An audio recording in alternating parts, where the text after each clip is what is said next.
Foresight is a model that we have been working on. Is basically an AI that we've been working on for the last maybe 3 years. Plus it is building, of course, on work from before that and all of it. So, but it is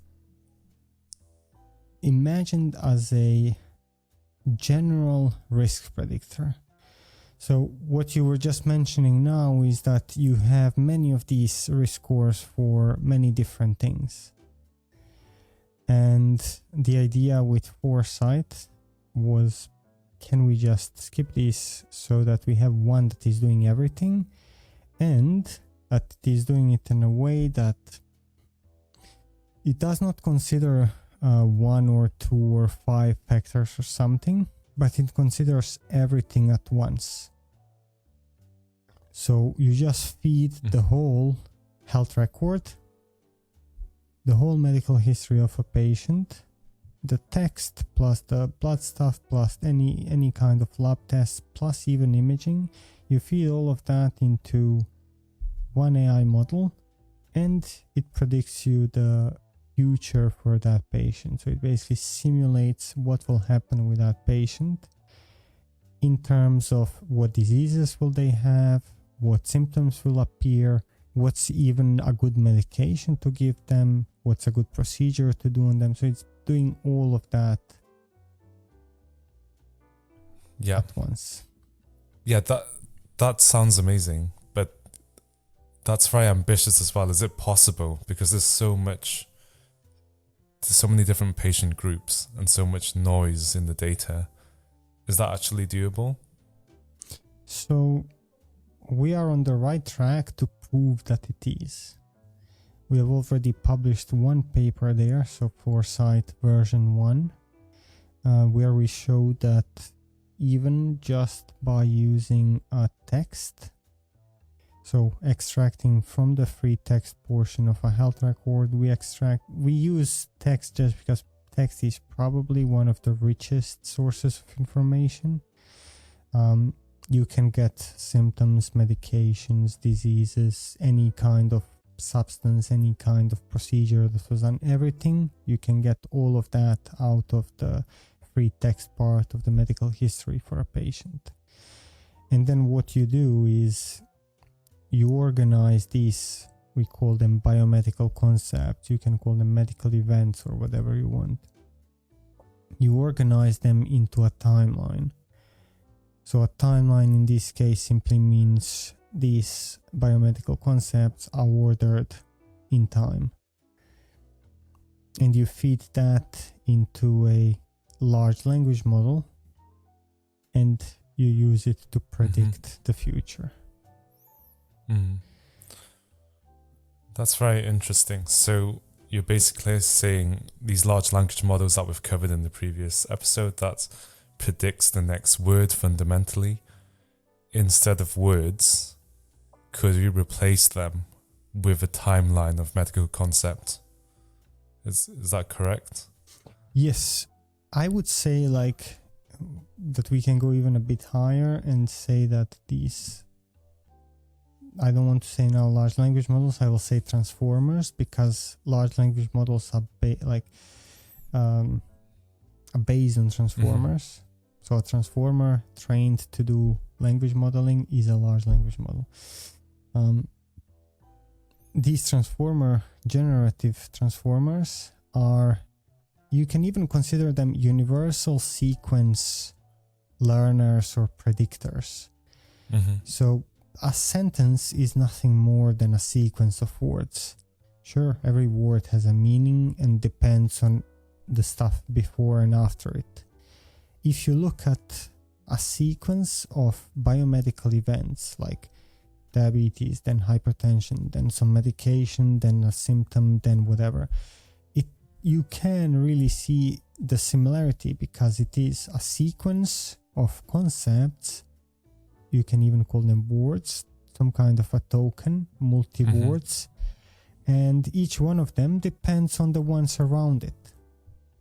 So it is a very, very similar task between language modeling and in fact modeling of the medical history of a patient. But sentences, I'm just playing the devil's advocate here, but sentences and the way we communicate has a certain structure that is frequently repeated. That I feel like the way we speak to each other is probably easier to model than diseases occurring in a person's lifetime. It is up to us to see. I even have the feeling that there is more regularity in a sequence of diseases. Like if you are taking a typical person, not a special case with a special disease or rare disease or something like that, the path is like fairly standard. For most people, it will be at some point a bit of diabetes, a bit of hypertension, occasional lung disease or something. So it is like there is not too, like how much variation is there when you're looking at the general population, excluding the special cases. Is it? So I think like it is not, maybe, I don't know. It's difficult because when you talk about the general population, yes. If I'm working in the emergency department, common things are common, and that can probably be modeled. So especially if there's a catastrophic event. So let's say with COVID, if you're working in the emergency department or acute medicine, you could be pretty sure each day you'd get, a dozen COVID patients come in. But life still happens. There is randomness in life. Like fires can happen, people with burns. I mean, car crashes are relatively common, but people coming in with the first presentation of cancer, that can happen. And sometimes there's not always a clear preceding event. So for things like heart attacks and strokes, yes, usually you're right. They'll get older, 40s, 50s, develop diabetes, hypertension, atrial fibrillation, and then come in with a stroke. But you also get young strokes, people in the 10s, 20s, 30s, people with cardiac abnormalities who have had zero contact with the health services for their entire life, and then they come in with a stroke, not being able to move half of their body. I'm curious, how would you model that? Because there probably isn't much data actually, to model that. No, but yeah, in that case, of course, it is we were now giving an example of a young person coming in with a stroke that doesn't have contact with the health system. It is impossible to model that. Like how would I model someone that I've never seen? So that, of course, is impossible. What I even think, even in that case, is that it will be possible in the future. Not by interaction with the health system, but I know by using smartwatches, by wearables, by whatever else. And over time, you will find those patterns in someone's heart rate. Maybe that person had AFib before and just had no idea they have it, and it's not, then the stroke is not that strange. So I think with wearables and similar, we will be able to do that, and then the machine learning again makes perfect sense there.